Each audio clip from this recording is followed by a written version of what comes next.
네, 안녕하십니까. 네, 이제 새로운 곳에 오니까 또 설레지 않습니까? 네. 제 시로가 괜찮은 것 이거 같습니다. 켜져 있는 거죠? 학교에 상당히 좋은 시설들이 많이 있고요. 도움을 받고 도움을 줄 수 있는 시설도 많이 있는데 몰라가지고 졸업할 때까지 그냥 지나가 버릴 수 있는 이런 시설을 소개해드리면 지금 화면이 좋을 것 이렇게 같고요. 또 돼 선뜻 있는데 이런 이게 전체 화면이 맞으니까 이거 우리가 같이 해주시면 보고 네, 알겠습니다. 들을 수 있도록 허락해 주신 교수님께도 감사를 드립니다. 오늘 우리가 이제 온 이 장소는 전북대학교 대형 풍동 실험센터라는 곳이고요. 설립이 된 것은 2009년 5월에 세계 4위 규모의 이제 대형 풍동 실험센터로 완공이 되었다고 합니다. 그래서 이제 우리 여기 오늘 강의를 해주신 권순덕 교수님께서 2004년도에 건설교통부 주관으로 인프라 사업 구축 사업을 선정이 되었고요. 5년간의 준비 끝에 2009년도에 설립이 되었습니다. 지금까지 운영이 되고 있고요. 또한 이제 최근에 2단계 사업에 또 선정이 되셔서 아까 제가 소개를 드렸던 크레인이라고 하는 쪽이 있지 않습니까? 오다 보니까 이제 태풍 그 3단계, 3등급 태풍을 실험할 수 있는 그런 시설도 추가적으로 더 되어가지고 아마 우리 세계에서도 우리 나라 전체적으로 가장 대형 풍동 트레이닝 센터가 아닌가 생각이 듭니다. 그래서 여기서는 대규모 해상 교량 건축, 그 다음에 최근에 이제 주상 복합 빌딩이 상당히 높지 않습니까? 또한 태풍이 오면은 여러 산업 설비에 이제 피해를 주게 돼 그런 이제 모든 이런 것들을 이제 사전에 분석하고 또 설계에 반영해서 그런 피해를 입지 않도록 분석을 해주고 인정을 해주는 그런 기관이 여기 대형 행동 실험센터라고 할 수가 있겠습니다. 그래서 오늘 실험센터를 설립을 하시고 수년 동안 센터장을 이제 역임을 하신 권순덕 교수님께서 이제 센터에 대해서 소개를 해주시고요. 또 연구에 대해서 소개를 해주십니다. 전체 이제 진행 순서는 10분 정도만 강의를 이제 소개를 들으시고 전체 이제 센터를 투어하시고 다시 들어와서 나머지 또 강의를 진행을 하신다고 합니다. 예, 우리 권순덕 교수님을 큰 박수로 맞이해 주시기 바랍니다. 네, 반갑습니다. 네, 소개받은 권순덕입니다. 오늘 제목을 Bad Wind and Good Wind라고 그랬습니다. 나쁜 놈, 좋은 놈도 아니고 나쁜 바람, 좋은 바람인데요. 한 15년 전에 기상청에서 의뢰를 받았습니다. 태풍에 대해서 자기들이 세미나를 하는데 저보고 태풍의 나쁜 점을 좀 알려달라 그러더라고요. 그래서 가서 저는 태풍이 뭐 다 부시고 아주 나쁜 점만 강조를 했는데 국립환경과학원하고 수자원공사 또 어디더라 무슨 수산진흥원에서 와서는 태풍이 오염물질도 날려버리고 댐에 물도 가득 받고 또 바다에 바다를 한번 뒤집어서 영양분도 많이 섞어주고 그래서 좋은 면이 많다고 해서 저만 나쁜 놈만 된 것 같았어요. 그래서 그때는 배드 윈드를 했는데 알고 보니까 굿 윈드도 있더라. 그래서 오케이 그러면 소개를 할 때 배드 윈드를 저는 주로 배드 윈드에 대해서 어떻게 저항할지 그걸 대항해서 설계를 할지를 주로 하는 입장이지만은 굿 윈드에 대해서 설계를 좀 이야기를 해드리자. 그러면 우리가 할 수 있는 굿 윈드가 현재 뭐가 있느냐? 풍력 에너지가 대표적인 케이스겠죠, 그죠? 그래서 그런 부분들을 한번 소개해 드리려고 합니다. 그래서 오늘 진행 순서는 일단 여러분들이 여기 오셨는데 풍동이란 게 뭔지를 모르잖아요, 그죠? 그래서 제일 먼저 윈드 터널이 풍동인데 요거를 간략히 설명을 드리고 다 나가서 한번 바람 한번 맞아 보시고 들어와서 이제 또 마저 이제 이런 순서대로 강의를 하도록 하겠습니다. 자, 그럼 풍동이 뭐냐면은 영어로는 윈드 터널이라고 부릅니다. 그리고 국어 사전을 보면은 바람을 인공적으로 만들어가지고 강한 센 바람을 만들어가지고 그 물체에 작용하는 영향이나 뭐 힘들을 알아보는 장치입니다. 주로 항공 쪽에서 많이 합니다. 그래서 이 풍동이라는 게 19세기에 막 동시다발적으로 많이 나왔는데 제일 유명한 게 그 비행기를 발명한 라이트 형제가 비행기를 하다가 보니까 어떻게 해야지 더 잘 날 수 있지 이렇게 해서 이런 간단한 풍동을 만들었고요. 에펠탑에 에펠 있지 않습니까? 그죠? 에펠도 이런 큰 구조물을 짓다가 보니까 바람이 제일 중요하거든요.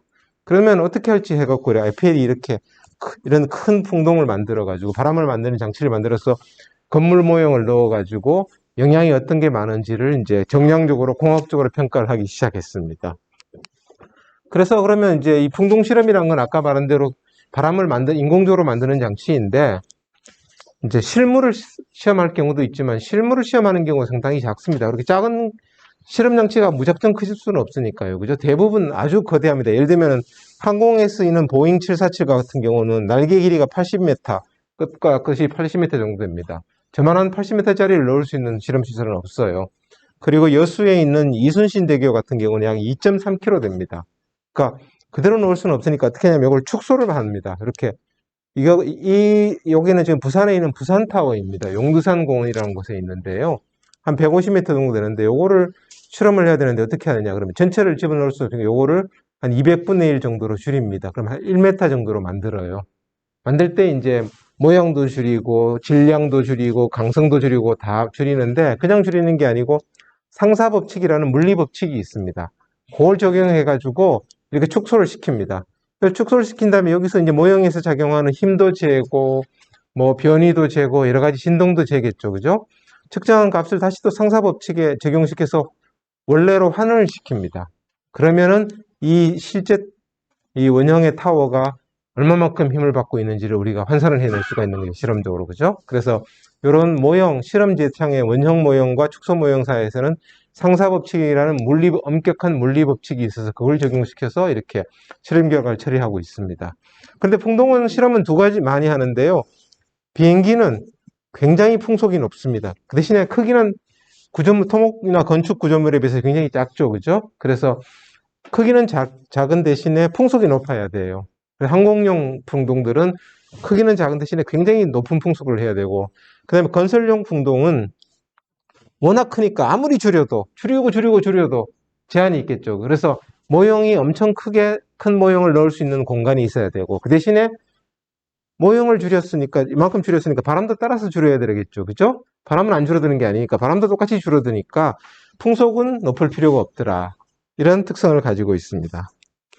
그런데 이제 그래서 풍동의 종류를 보면 크게 세 가지가 있습니다. 하나는 빠르게 움직이는 이동체, 비행기나 자동차나 기차나 이런 물체에 작용하는 공기력과 힘을 측정하는 풍동이 있는데, 이런 풍동을 공력풍동이라고 부릅니다. 공력풍동이라고 부르는데 우리나라 항공우주연구원, 국방과학연구소 이런 데 이제 공력풍동이 있습니다. 지금 이게 대표적인데, 이런 항공기 모형을 넣고 나서 거기에 작용하는 힘을 측정해갖고 항공기가 가장 잘 날게 만들 수 있는 형상을 찾아내고 하는 것들이 바로 공력풍동입니다. 그리고 환경풍동이라고 있는데, 요거는 바람에다 더해가지고 온도, 습도, 강우, 강설, 일사 등의 여러 가지 환경적인 요인이 어떻게 미치느냐. 예를 들면 이렇게 아주 추운 데서 뭐 비까지 내리는 경우에 얼어붙겠죠. 그죠? 이런 것들을 모사를 해서 하는 경우입니다. 이 자동차, 현대자동차에 있는 풍동인데, 현대자동차가 우리나라만 파는 게 아니고 알래스카도 팔아야 되고 사우디아라비아도 팔아야 되잖아요. 그죠? 그래서 이렇게 알래스카 같이 극한 환경을 모사를 하기도 하고, 사우디 같이 아주 덥고 뜨거운데도 모사를 하기도 합니다. 이런 풍동을 환경풍동이라고 부릅니다. 그래서 지금 현대자동차에 가면은 풍동들이 여러 개가 있는데, 여기 지금 현대자동차 풍동입니다. 실차를 이만큼 넣을 수 있는 거죠. 근데 여기는 공력 소음풍동이라 그래서 힘도 재지만은 고급차가 되려면 바람 소리가 안 들려야 돼요. 그렇죠. 고속 주행할 때. 싸구려 차들은 막 바람 소리가 막 들리는데 안 들리잖아요. 그죠? 그게 이렇게 넣고 나서 여기 흡음재들이 많이 있어서 바람에 의한 소음을 줄여주는, 힘도 재고 이런 역할을 하는 풍동들이 있습니다. 우리나라에서 제일 비싼 풍동은 현대자동차가 가지고 있습니다. 그래서 이런 것들이 있고, 세 번째 이제 철도기술연구원에 최근에 완공을 했는데, 기차 세량을 통째로 넣어서 마찬가지로 그 기차가 KTX가 300km/h로 달리잖아요. 그때 공조장치가 잘 작동되고 기밀이 잘 작동되고 뭐 주위에 영하일 때도 안에가 아무 문제가 없는지 이런 걸 테스트하기 위한 그런 장비들을 5송에 만들었습니다. 그래서 만들었을 거예요. 제가 한 2, 3년 전에 거기 그 평가위원으로 들어가서 업체 선정하고 뭐 설계 리뷰하고 하는 걸 했었으니까 지금쯤 완성됐을 것 같아요. 어쨌든 그래서 이런 것들이 이제 많이 있습니다. 세 번째 풍동은 이제 경계층 풍동이라고 하는데요. 지금 앞에서 했던 것들은 다 자기가 빠르게 기차든 비행기든 빠르게 달리니까 자기 속도만큼 바람을 맞는 거잖아요. 그죠? 스스로 만드는 바람이에요. 근데 빌딩이든 교량이든 이런 건설 구조물들은 바람이 와서 가만히, 구조물은 가만히 있는데 바람이 와서 때립니다. 근데 바람이 어떤 특성이 있냐면은 지표면하고 마찰 때문에 아래에서는 풍속이 낮아져요. 왜냐하면 걸리니까 나무에 걸리고 산에 걸리고 들에 걸리잖아요. 그죠? 밑에는 낮아지고 우리 높은 산에 가면 바람이 세죠. 그래서 거기는 걸리는 부분이 없기 때문에 바람이 세지는 거예요. 그래서 지표면 가까이서는 바람이 낮은 풍속이 불고 지표면을 위로 올라갈수록 점점 센 바람이 부는 이런 형태가 됩니다. 그런 바람 형태를 경계층이라고 부릅니다. 대기 경계층이라고 부르는데 그런 걸 구현을 해야 됩니다. 그래서 가만히 있는 건설 구조물을 시험하기 전에 이런 풍동이 필요한데 이런 풍동을 우리가 경계층 풍동이라고 합니다. 경계층 풍동이라고 하고요. 저희 이제 코세드 풍동이 세계에서 네 번째로 큰 풍동이고 당연히 국내에서 제일 큰 풍동이죠. 그래서 국내 2위보다 한 3배 정도 더 크고요. 그 다음에 이런 풍동들은 현대건설이나 대우건설 같은 건설회사들이 가지고 있습니다. 그럼 세계에서 제일 큰 풍동은 어디 있느냐? 미국에 있습니다. 항공용 풍동은 나사의 에임스 리서치 센터라고 있는데 이게 실리콘밸리에 있어요. 샌프란시스코에. 그 구글 본사 바로 옆에 있습니다. 구글 본사 바로 옆에 있는 풍동인데 여기에 이제 시험체를 넣을 수 있는 크기가 24m by 36m예요. 그래서 F-16 전투기, 실전투기가 들어가서 실험할 수 있는 그런 어마어마한 규모의 세계 최대 풍동이 나사에 있고, 그 다음에 경계층 풍동은 미국의 사우스캐롤라이나에 있는데 이 보험회사 연합회에서 만든 최근에 아주 따끈따끈하게 만든 풍동입니다. 이건 조금 이따가 다시 한번 설명을 드리도록 하겠습니다. 자, 저 같은 사람이 제일 걱정이 뭐냐면 요즘 컴퓨터 시뮬레이션이 하도 발달해 있는데 그럼 전산 해석으로 실험 대체하면 되지 않을까요? 그쵸? 밥 먹고 살 일이 없어지죠. 그죠? 그래서 전산 해석하는 고수들을 만나면 제가 물어봐요. 언제쯤 전산 해석이 풍동 실험을 대체할까요? 그러니까 아직은 아니야. 그래. 그러면 하도 컴퓨터가 요즘 많이 발전하니까 언젠간 되겠지. 근데 내 생각에는 한 20년은 걸리지 않을까? 오케이, 굿. 그래서 최소한 20년은 지나야지 어느 정도 대체가 되지 않을까.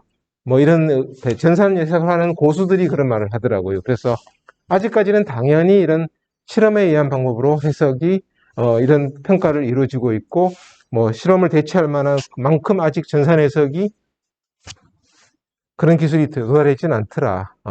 이론적인 한계가 좀 있습니다. 이렇게 되어 있고요. 저희 지금 있는 건물이 지금 이 코세드 풍동이라고 불리는데요. 미국의 에어로 시스템 엔지니어링 설계를 했고 대우 엔지니어링 지금 뭐 포스코로 합병됐는데 거기서 이제 실시 설계와 건설을 했었습니다. 그래서 여기 지금 팬이 5개가 있습니다. 지금 요 벽이 있죠? 요 벽 바로 너머에 팬이 있습니다. 5개가 있는데 큰 직경 2m짜리 팬이 5개가 있는데 모터 출력이 1메가와트입니다. 그래서 1메가와트가 얼마인지 감이 안 오잖아요. 여러분들 가정용 에어컨이 1kW입니다. 그럼 가정용 에어컨을 1000대를 한꺼번에 트는 힘이 여기서 들어갑니다. 1000대를. 그리고 바깥에 있는 야외 풍동은 2000대를 틀어요. 그래서 저희가 학교 눈치를 많이 봅니다. 그래서 전기 있을 때 항상 전기실에 연락해갖고 전기 용량이 있는지 여유 있는지 물어보고 쓰고, 왜냐하면 저희 때문에 그 계획 용량을 넘어가 버리면 학교 전체가 돈을 더 내야 되거든요. 그죠? 그래서 항상 이렇게 신경을 많이 쓰고 있는 분야인데요. 그래서 그렇게 어마어마한 힘으로 바람을 오른쪽에서 왼쪽으로 풀어서 내려간 다음에 2층에서 1층으로 돌게 돼 있습니다. 이렇게 빙글빙글 계속 순환하게 돼 있습니다. 그래서 원래 보통 실험시설은 그냥 건물 안에 스틸로 만들어서 넣는데 저희는 워낙 크다 보니까 건물하고 장비를 일체화로 설계를 했었습니다. 그래서 복도가 바람이 통할 수 있는 통로로 해서 일체화되도록 해서 사업비를 줄이기 위해서 건설비 줄이기 위해서 이렇게 했었고요. 2층에 실험할 수 있는 공간이 있어서 주로 높은 풍속의 뭐 건축 모형 같은 걸 실험하고 아래층에 굉장히 넓은 데가 있는데 여기에는 뭐 교량이나 지형 모형 같은 걸 실험하는 이런 걸로 되어 있습니다. 오늘 그래서 지금 투어 하실 거고요. 두 번째 이제 저희들이 이제 성공적으로 운영을 하니까 굉장히 모범 사례로 국토교통부에서 좋아했어요. 아주 대표 사례로. 왜냐하면은 저희가 실험을 주로 어디를 많이 의뢰를 받냐면 중소기업에 의뢰를 많이 받습니다. 70% 정도가 중소기업이에요. 그래서 중소기업들이 새로운 제품을 개발하면은 와서 테스트를 하고 온갖 종류의 실험들이 많이 오는데, 그러다 보니까 국토교통부에서 굉장히 이제 좋아해서 대표 사업으로 하고 난 다음에 저희 보고 야, 뭐 부족한 게 없더냐. 우리가 이런 실험을 하는데 이제 우리 지금 기존에 제약이 있어가지고 뭔가 이런 실험을 대체할 수 있는 추가가 있으면 좋겠다니까. 그래서 지원을 해놨습니다. 한 36억 정도를 받아가지고 두 번째 여기를 건설을 했었습니다. 그래서 두 번째는 뭐냐면 이제 야외 풍동인데요. 요거는 실물 실험을 목표로 하고 있습니다. 그래서 엄청나게 큰데 지금 여기 보시면 사람력이 보이시죠? 여기 요만큼. 그죠? 그래서 최대 풍속이 53인데 태풍 3등급이라고 했었죠. 저게 뭐냐면은 태풍이 1등급부터 5등급까지 있어요. 5등급이 제일 세요. 1등급이 제일 낮고, 그 다음에 그 밑에도 있습니다. 근데 우리나라에 왔던 태풍 중에 제일 센 게 2003년에 매미하고 1959년에 사라오가 있습니다. 혹시 사라오 아시면 다 이제 이미 세대가 좀 많이 높으신 건데요. 그래서 두 개가 거의 비슷하게만 높은데 이 두 개 다 제주도 근처에는 3등급이었어요. 우리나라는 5등급 온 적 없고요. 3등급이 왔었고, 그게 이제 바닷물이, 우리나라 근처에는 바닷물이 차집니다. 그렇죠? 필리핀에서는 얼마나 따뜻해요. 태풍이 에너지를, 바다에서 에너지 받아서 엄청 크다가 5등급에다 필리핀 근처에서는. 우리나라 근처면 이제 물이 식어가지고 이제 비실비실해서 3등급이다가 남해안 쪽에서는 2등급이 됐어요. 그리고 동해안으로 가면서 1등급 없어서 사무엘대 가는 이렇게 형태가 되는데, 그래서 우리나라에 왔던 태풍은 제일 센 게 3등급입니다. 그래서 3등급이면 최근 100년간 우리나라에 왔던 풍속에 다 커버를 할 수가 있어요. 그래서 목표를 태풍 3등급으로 3등급에 테스트를 할 수 있다. 그래서 그런 목표로 이렇게 야외에서 지었고요. 바람이 이렇게 여기서 위에 빨아들여 갖고 밑으로 와서 여기 팬이 9개가 있습니다. 돌려서 수평으로 와서 다시 수직으로 올라가게 해요. 워낙 빠르니까 옆에서 양쪽에 바람이 닥치면 난리가 나겠죠. 그래서 수직으로 이렇게 바람이 U자로 올라가게 하고, 또 이런 수직풍은 또 드론 실험도 할 수 있게 나중에 설명을 드리겠습니다. 그렇게 설계를 해서 이렇게 했었습니다. 여기까지 설명을 하고요. 투어를 해보도록 하겠습니다. 밖으로 다 나가시죠. 네, 다 놔두고 가셔도 됩니다.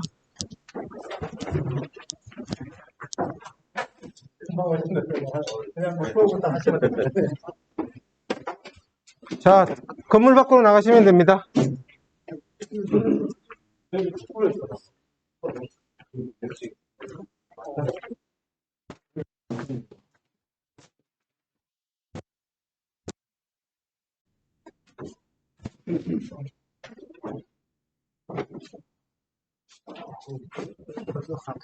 불은 당이 마지막에 끄고 오케이. 그럼 이제 출퇴근할게. 자, 잘 보셨습니까? 이제 또 질문이 많으실까 생각되는데 일단은 좀 진행을 하고, 이렇게 질문은 나중에 한꺼번에 받는 걸로 하겠습니다. 그리고 질문하실 내용들에 또 제가 설명하는 것에 답이 있을 수 있으니까요. 네. 자, 그러면 이제 저희가 이 사업은 이제 코세드 풍동이라고 불리는데 코리아 컨스트럭션 엔지니어링 디벨롭먼트 프로그램입니다. 그래서 이게 이제 우리나라가 이제 1990년부터 굉장히 교량이나 빌딩들을 많이 짓기 시작했는데 큰 빌딩이나 교량들을 외국에서 주로 실험했어요. 그 전까지. 그러다 보니까 기술 자립도 안 되고, 이제 우리도 먹고 살만한데 왜 맨날 외국에 나가야 되느냐, 유럽이나 미국에 가야 되느냐. 그래서 이제 이제 몇몇 교수들이 모여서 국토부를 이제 설득하기 시작했고요. 국토부에서 이제 국장님 중에 한 분이 이제 거기에 대해서 담당 국장님이 동의를 하셨어요. 그래, 맞다. 우리도 있어야 된다. 이제 우리도 국력이 이만큼 되는데, 당연히 일본도 있고 중국도 있는데, 심지어 아시아권에서는 일본도 있고 중국도 있고, 당연히 유럽에 영국, 독일, 프랑스, 미국, 캐나다 다 있는데, 우리도 그렇게 하냐. 그래서 이제 담당 국장님께서 동의를 하셨고, 그래서 이제 한국 건설 기술의 이제 진흥을 위해서 이런 큰 실험 시설을 짓자 이렇게 동의를 하셨어요. 그래서 이제 여러 군데 기획팀을 만들어서 1차에 6개, 2차에 6개, 3차에 6개 우리나라 건설 분야에서 필요한 실험 시설을 이제 기획을 했습니다. 그리고 그 다음에 이제 온갖 아시겠지만 이런 큰 사업을 하면은 난관이 많지 않습니까? 저도 기획재정부 기획예산처에 옛날에 이제 고속터미널, 강남 고속터미널 뒤쪽에 있었는데 지금은 조달청 자리인데 거기에서 한 두세 번 갔었어요. 근데 전국에서 교수들이 막 오지, 가기 전에 그냥 간 게 아니고 지역구 국회의원님들한테 전화를 해갖고 다들 전화를 한 통씩 돌리고 가니까 예산실장님도 만나주시고 국장님도 두 분이나 만나주시더라고요. 근데 예산실장님이 그렇게 센 분인지 몰랐어요. 심지어 보통의 경우에는 국회의원들도 잘 못 만나고 그러더라고요. 그죠? 굉장히 센 분이었는데 거기 국장도 만나주시고 이러면서 이제 사업이 진행되고, 그 다음에 또 그때 노무현 대통령 때였는데 또 지역균형발전위원회에서 또 적극적으로 밀어주셨어요. 그래서 이제 이 시설을 전국에다가 이제 골고루 분포시키자, 그렇게 해서 이제 시작됐고요. 그 다음에 이제 골고루 분포시키는 대신에 그러면 실험 하는 사람들이 이제 맨날 여기 와서 할 수는 없지 않냐. 그래서 이 초고속 통신망으로 키스트의 통신망을 통해서 실험 자체를 하는 걸 여기서 원격으로 볼 수도 있고, 그렇게 그 당시에 이제 벌써 15년 됐는데, 전이 넘었는데도 그때 그런 걸 구축했었습니다. 그래서 지금도 크레오넷이라고 연구망을 이용해서 시스템되어 있고요. 이렇게 되어 있습니다. 그래서 처음에 이제 6개가 지역으로 이제 나눠서 공개 입찰 경쟁을 해서 카이스트에, 대전에 있는 카이스트에서 이제 집안 원심 분리기라는 실험 시설을, 땅에 관련된 것들을 하는 걸 했고요. 저희가 풍동, 전남대가 해양 실험 시설, 부산대가 지진 실험 시설. 여기서는 대구 경북에서는 경북대, 영남대, 계명대가 붙었는데 경북대, 영남대 다 떨어지고 계명대가 훨씬 좋은 조건을 내서 됐고요. 그 다음에 명지대도 마찬가지로 성균관대, 수도권에서 성균관대, 명지대 이렇게 세게 붙었는데, 또 명지대가 뭐 현금만 30억 쓰고 뭐 대지를 3,000평인가 내놓고 막 그래가지고 그 명지대가 이 두 군데 의외로 이렇게 땄습니다. 그래서 이제 땄고요. 그래서 이제 이렇게 시설이 지어져서 지금 2009년에 완공돼서 지금 이제 한 13년째 운영을 하고 있습니다. 그러니까 이렇게 하니까 이제 국토부에서 대표 사업으로 굉장히 만족을 했어요. 그리고 이거를 이제 보통 실험시설 지으면은 유치기관이 거의 혼자 다 쓰잖아요. 보통 대부분, 그죠? 그걸 방지하기 위해서 이 6개 기관을 컨트롤하는 조그마한 법인을 하나 만들었어요. 그래서 거기서 컨트롤하면서 사용권의 70%는 정부가 가지고 30%만 유치기관이 가지도록 해놨습니다. 그래서 15년간, 그래서 저희 전북대는 30%는 우리 마음대로 쓰고 70%는 이제 운영원에서 저희들이 다 보고를 하고 거기서 컨트롤하는 실험들을 우리한테 오지만은 결국은 돈은 그쪽으로 갔다가 가고 뭐 이렇게 컨트롤하게 되는 걸로 이렇게 성공적으로 되고 있습니다. 그러다 보니까 공유가 되는, 한 기관이 실험시설 독점하지 않고 공유가 되는 대표적인 성공 사례로 과기부에도 그런 사례로 올라갔고 그런 생각이 있습니다. 그러다 보니까 이제 2013년에 1차 사업이 잘 됐구나. 그래서 2차 사업을 진행해가지고 주로 공공기관 위주로 이번엔 더 크게 했어요. 그래서 2013년부터 18년까지 해서 또 6개를 추가로 건설했습니다. 그래서 근데 다 공공기관들은 참 부러워요. 우리는 실험에서 여기 연구원들이랑 먹여 살리려고 고생하는데 여기는 뭐 다 큰데 도로공사, 건설, 뭐 농어촌 공사, 주택공사 이러니까 뭐 한 번에 주택공사 같은 데는 직원 한 30명을 다 배정받고 뭐 저기 세종에 가면 엄청 크게 해가지고 그게 뭐 이제 하고 있는 것 같습니다. 어쨌든 그래서 이렇게 지금까지 현재 12개의 실험시설이 운영되고 있습니다. 자, 요거는 저희들이 이제 아까 설명을 드렸고요. 올 초에 따끈따끈합니다. 한 3개월 전에 저희가 콜라스 인증을 받았습니다.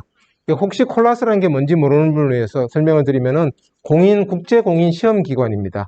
우리가 공인 성적서를 내면은 전 세계 어디나 다 통하는 겁니다. 그래서 이제 콜라스 인증이 이제 제일 중요한 게 기업체에서 의뢰를 하면 그게 공인 성적서라 해야지 이제 법적으로도 효력이 있잖아요. 그죠? 그걸 이제 저희들이 좀 노력해서 콜라스 인증을 받았고 과기부에 이제 국가시설 장비로 당연히 등록이 되어 있고요. 이렇게 되어 있습니다. 저희들이 이제 실험했던 걸 좀 설명을 드리면은요. 이거 넘어가도록 하겠습니다. 처음에 이제 교량으로 저희가 이순신대교를 내풍석을 담당했었습니다. 그래서 굉장히 자랑스럽고, 이건 좀 더 자세히 말씀드리겠습니다. 그리고 연구과제로 국토부에 탑과 탑 사이가 2.8km, 어마어마하죠. 그것들을 했었는데, 이것도 조금 이따가 다시 한번 말씀을 드리겠습니다. 그리고 해외 교량도 여러 건을 했었습니다. 베트남, 아까 봤던 베트남 교량이 있었던 거, 쿠웨이트, 칠레, 인디아 이런 것들을 저희들이 실험을 했었고요. 또 빌딩도 여러 건이, 건축과에서 바람하는 교수님이 계셔서 빌딩도 여러 건을 했었고, 그 다음에 이제 대지역 모형성도 많이 했었습니다. 그래서 이 같은 경우 최근에 지금 했는데, 저기 청량산이라고 경북 북부에 있는데, 그 군청에서 여기 중간을 연결하는 출렁다리를 짓는데, 출렁다리 길이가 500m짜리, 전 세계에서 제일 긴 출렁다리를 짓겠대요. 500m예요. 요즘 한 200m짜리 주로 지었거든요. 출렁다리 500m짜리인데 전 세계에서 제일 길어요. 그러니까 이 간땡이도 부었죠.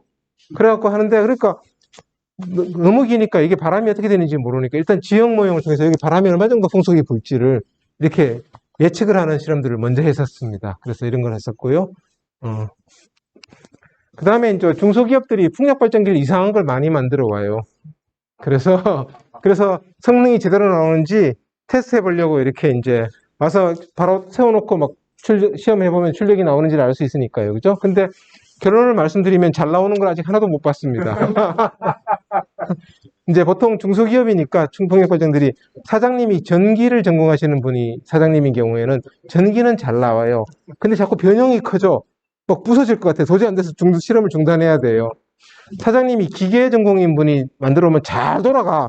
돌아가는데 전기는 안 나와. 그게 모터하고 발전기하고 매칭이 안 되는 거예요. 그래서 전기적 지식. 그래서 사실 발전기를, 저는 풍력 발전기를 만들려면 기계도 필요하고 전기도 필요한데 두 엔지니어를 동시에 가진 기업들이 별로 없더라고요. 그래서 출력들이 잘 안 나오는 경우가 많이 있었습니다. 그리고 요거는 아까 스탠포드하고 저희들이 했었다는 그 이제 풍력 발전단지 이제 효율을 높이기 위한 제어 방법 실험들을 저희가 크게 했었고요. 그 다음에 이제 지금 최근에 또 저희들이 했었던 것 중에 솔라 패널 실험도 했었습니다. 했었는데, 예를 들면 이거는 솔라 트래커인데 여기 모터가 있어서 돌아가야 되는데 토크가 적정한지 한 거, 그 다음에 뭐 패널 자체도 했고, 요거는 지금 해상 태양광입니다. 수상 태양광인데, 이제 수상 태양광 한국기계연구원하고 이제 기계연구원의 의뢰를 받아가지고 이제 했었습니다. 그래서 수상 태양광인데 당연히 앞에 놈은 힘을 많이 받고 갈수록 뒤로 힘을 적게 받겠죠. 그래서 합리적으로 얼마만큼 각 패널마다 힘이 적용하는지 알아야 돼야 설계를 할 수가 있잖아요. 지지구조물들을, 그죠? 이제 그래서 그걸 하기 위해서 저희들이 이제 힘을 다 각 패널마다 적용하는 압력을 재는 실험들을 했었고요. 그래서 이제 수성탄광을 했었고, 요거는 또 농어촌에 이제 케이블로 네트를 만들어서 케이블을 말지 빨랫줄처럼 태양광 패널을 이제 매달아 놓는 거죠. 그러면 이제 밑에 공간이 있으면 뭐 그 하부에 음지 식물들을 키우거나 주차장으로 쓰거나, 그 대신에 케이블로 하니까 굉장히 길게 뽑을 수가 있겠죠. 그죠? 그런 실험들 연구 차원에서 저희들이 했었던 이런 솔라 패널 실험들도 했었습니다. 그 다음에 이제 중소기업들 중에서 이렇게 도로 표지판인데 휘어지는 도로 표지판을 개발했다고 가져왔어요. 바람 불면 휘어지니까 풍압이 줄어들지 않겠느냐 왔는데 결론은 아니었습니다. 왜냐하면 풍압이 이제 바람이 휘어져도 얼만큼 휘어도 한 10도, 20도밖에 안 되거든요. 근데 바람이 받는 힘은 투영 면적에 비례하는데 10도 휘어도 투영 면적이 거의 안 바뀌어요. 그러니까 풍압이 별로 안 돼서 이제 실패했고, 요거는 또 중소기업이 여기 조그마한 구멍이 엄청나게 뚫려 있어요. 그 바람을 통하게 해서 이제 풍압을 줄이겠다고 해왔는데, 마찬가지로 구멍이 작으면 예를 들면 물도 예를 들면 약간의 서로 잡아 당기는 거기 때문에 구멍으로 큰 구멍이 있었는데 작은 구멍이 잘 못 나가거든요. 그래서 풍압이 안 줄어요. 그래서 큰일 났다 그랬는데 의외의 사이드 이펙트로 대박을 났어요. 뭐냐면은 우리가 저런 이제 도로 표지판이 겨울에 결병이 일어나면은 차가 라이트가 비치면 난반사가 납니다. 표면이 얼어버리면 그렇잖아요. 시인성이 떨어져 안 보여요. 근데 구멍을 뚫어놓으니까 바람이 통하면서 결빙이 안 생겨요. 잘 보여, 겨울에도. 그래서 그걸로 한국도로공사에서 이제 구매 조건부 체크해갖고 뭐 받고 이렇게 해서 잘 나가게 된 케이스입니다. 그리고 뭐 CCTV도 있고 뭐 방음벽, 열리는 방음벽도 있고요. 그 다음에 저희가 이제 군사용을 여러 건 실험했었습니다. 뭐 레이더 같은 것들, 레이더들 바람을 많이 받으니까 그거는 했다는 것만 말씀을 드리고 보안이라서 넘어가고요. 최근에는 선박 실험도 많이 했었습니다. 선박 실험을 왜 풍동 실험을 해요? 그러는데 선박이 물 위 부분이 있고 물 아래 부분이 있습니다. 그렇죠? 근데 이제 물 아래 부분은 자기가 저항이 받고 물 위 부분은 바람의 저항을 받잖아요. 총 저항은 물 아래 부분의 저항과 물 위 부분의 저항을 합친 거입니다. 근데 선박 회사들이 어떻게 했냐면은 20년 동안 연비를 보장해 줘야 돼요. 근데 그래서 정확히 힘을 얼마 받는지 알아야지 연비를 계산할 수 있잖아요. 그죠? 만약 연비가 틀리면 물어줘야 돼요. 엄청난 거죠. 그래서 모든 큰 선박들은 다 풍동 실험을 합니다. 그래서 지금 여기 보면 이렇게 이런 것들이 있고요. 그 다음에 이제 무인 항공기, 뭐 이거는 약간 보안이 있어서 제가 좀 흐리게 했었습니다. 그리고 뭐 드론 같은 것도 많이 실험을 하고 있고요. 그 다음에 방풍벽도 많습니다. 그래서 다양한 종류의 방풍벽, 이건 진짜 실험하기 싫었어요. 지금은 같으면 바깥에서 야외 풍동에 하면 되는데, 이게 나뭇잎이 떨어지잖아요. 근데 우리는 풍동 내에서 나뭇잎이 막 돌아다니거든요. 그죠?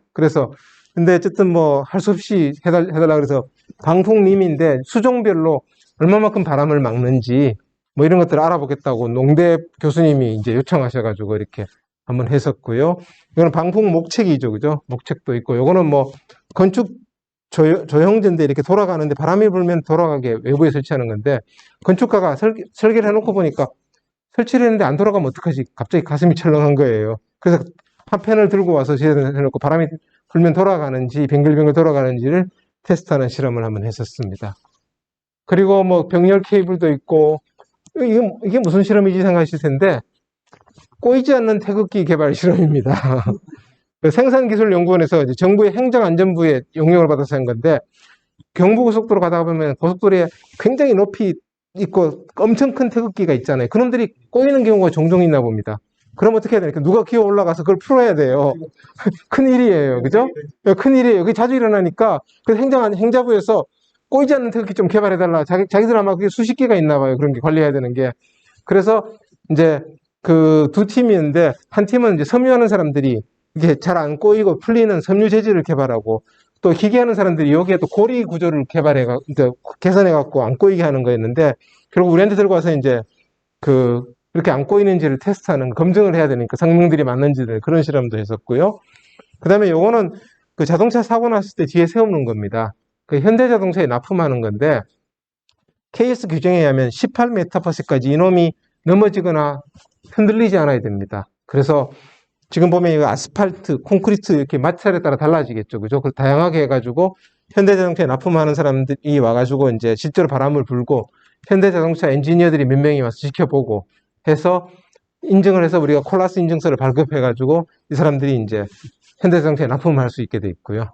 그렇게 된 케이스입니다. 뭐 대표적인 중소기업 지원사지였고요. 이거는 이제 소방관인데요. 소방관들이 이제 불 끄다가 순직하는 경우가 있는데, 특히 강원도 쪽에 바람이 심하게 불 때 뭐 패널 같은 게 날아와가지고 맞아서 순직하거나 이렇게 사고들을 당하는 경우가 꽤 있나 봅니다. 그래서 소방청에서 이제 그렇다고 소방관들이 아무리 험하게 일을 하지만은 그래도 소방관들 보고 죽으라고 아주 극한 상황에 들어가서 당신 목숨을 걸고 구조하라고 요구할 수는 없는 거지 않습니까? 그죠? 그분들도 사람인데. 근데 말은 그렇게 못하지만 소방관들이 자기들이 이제 참고를 해가지고, 풍속이 이 정도면 진짜 위험하니까 소방관들이 구조작업을 일시 중지시키거나 뭐 현장 상황에 따라서 그렇게 하는 내부적인 가이드라인이 필요하다고 해가지고 소방관 한 60명의 지원을 받았어요. 그래서 여기 덕진소방서에서 많이 와주셔가지고 비번인분들이 계속 와서 실험을 했었는데, 다양한 실험을 했었습니다. 소방관 활동을 보니까 응급, 구조, 진압 이렇게 세 개로 나누더라고요. 응급은 예를 들어서 앰뷸런스 타고 가는 분들이고, 구조는 이제 이렇게 좀 차중에 네모난 차에다 장비 많이 실린 거 가서 뭐 집에서 뭘 깨주고 뭐 벌집도 잡아주고 이런 게 구조고, 진압은 말 그대로 불 끄는 건데, 그러니까 이분들이 보니까 진압하는 분들이 또 체격이 엄청 좋으시더라고요. 그러니까 불 끄는 일이 거의 한 10%도 안 되니까 대부분 대기하면서 맨날 이게 엄청나게 힘이 들어간대요. 그래서 몸을 키워서 하시고, 이분들은 좋아서 많이 버틸 수 있는데, 응급하시는 그 여자 간호사님들은 그냥 막 바람 좀 불면 넘어지고, 특히나 들것 들고 가시면 거의 막 밀려가고 오히려 실험하다 위험할 정도가 되는데, 어쨌든 그래서 한 60여 명 정도의 소방관들을 이제 현장에서 테스트를 해가지고 그런 이제 내부적인 기준들을 참고할 수 있는 기준들을 한번 마련하는 그런 실험도 했었습니다. 그 다음에 최근 들어서 이제 스포츠 실험도 꽤 하고 있는데요. 이 자전거가 있는데, 자전거 한 대 얼마쯤 하는지 아시는 분 있어요? 저런 자전거 얼마쯤 할 것 같아요? 오? 어떻게 정확히 맞췄어요? 자전거 매니아세요? 아, 그래요? 저는 이제 저기 이분들이 와가지고 실험하는데 자전거 얼마냐니까 저기 타이어 빼고 프레임만 1200만 원이래. 나는 저기 신문 보면 무료로 주는 자전거 타고 다녔는데, 내가 산 제일 비싼 자전거는 30만 원짜리였는데, 아니 1200만 원 자전거를 겁나서 어떻게 타고 다녀? 이랬는데, 저런 고급 자전거가 되니까 이제 실험도 하고, 그 다음에 자기들이 홍보를 위해서 영상도 찍고, 이렇게 선수들을 데려와서 찍고 막 힘도 재고, 자전거의 밑에 여기 힘을 재는 센서가 있습니다.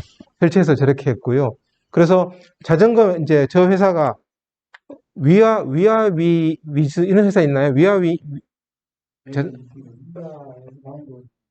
뭐 이런 거 있었죠. 위아 위즈인가 위아 뭐라는 회사였는데, 뭐 탄소섬유로 만드는 그런 회사였는데, 그 회사에서 처음에 이제 저거 실험을 하고 나서 자전거 매거진에다가 기자들 데려와서 막 찍고 막 홍보를 한 거예요. 그 소문이 난 거야. 그래서 다른 자전거 이제 또 고급 자전거를 만드는 경쟁업체들도 자기들도 해야지 그러면서 빠질 수 있냐 그래서 막 오고 이렇게 하는 경우입니다. 그리고 뭐 예를 들면 이거는 방풍 자켓인데, 방풍 자켓이 가만히 있는 게 아니고 바람 불면 당연히 방풍 성능이 달라지겠죠. 그죠? 그래서 이 적외선 카메라로 바람이 불 때 방풍 자켓이 얼마나 성능이 달라지는가 이런 것들을 측정해갖고 방풍이 잘 되는지를 확인해야 되는 거죠. 그죠? 그리고 뭐 골프채 같은 것도 가시화나 이런 여러 가지 최근에 스포츠 실험들 꽤 많이 들어오고 있습니다. 그래서 소문이 난 것 같아요. 스포츠 업계도 이제, 그러니까 이제 이 사람들이 이렇게 주로 제일 먼저 요구하는 게 뭐냐면 폼나게 사진 좀 찍게 어떻게 뭘 해달라, 연기도 뿜어달라. 일단 홍보가 제일 큰 목적인 것 같고요.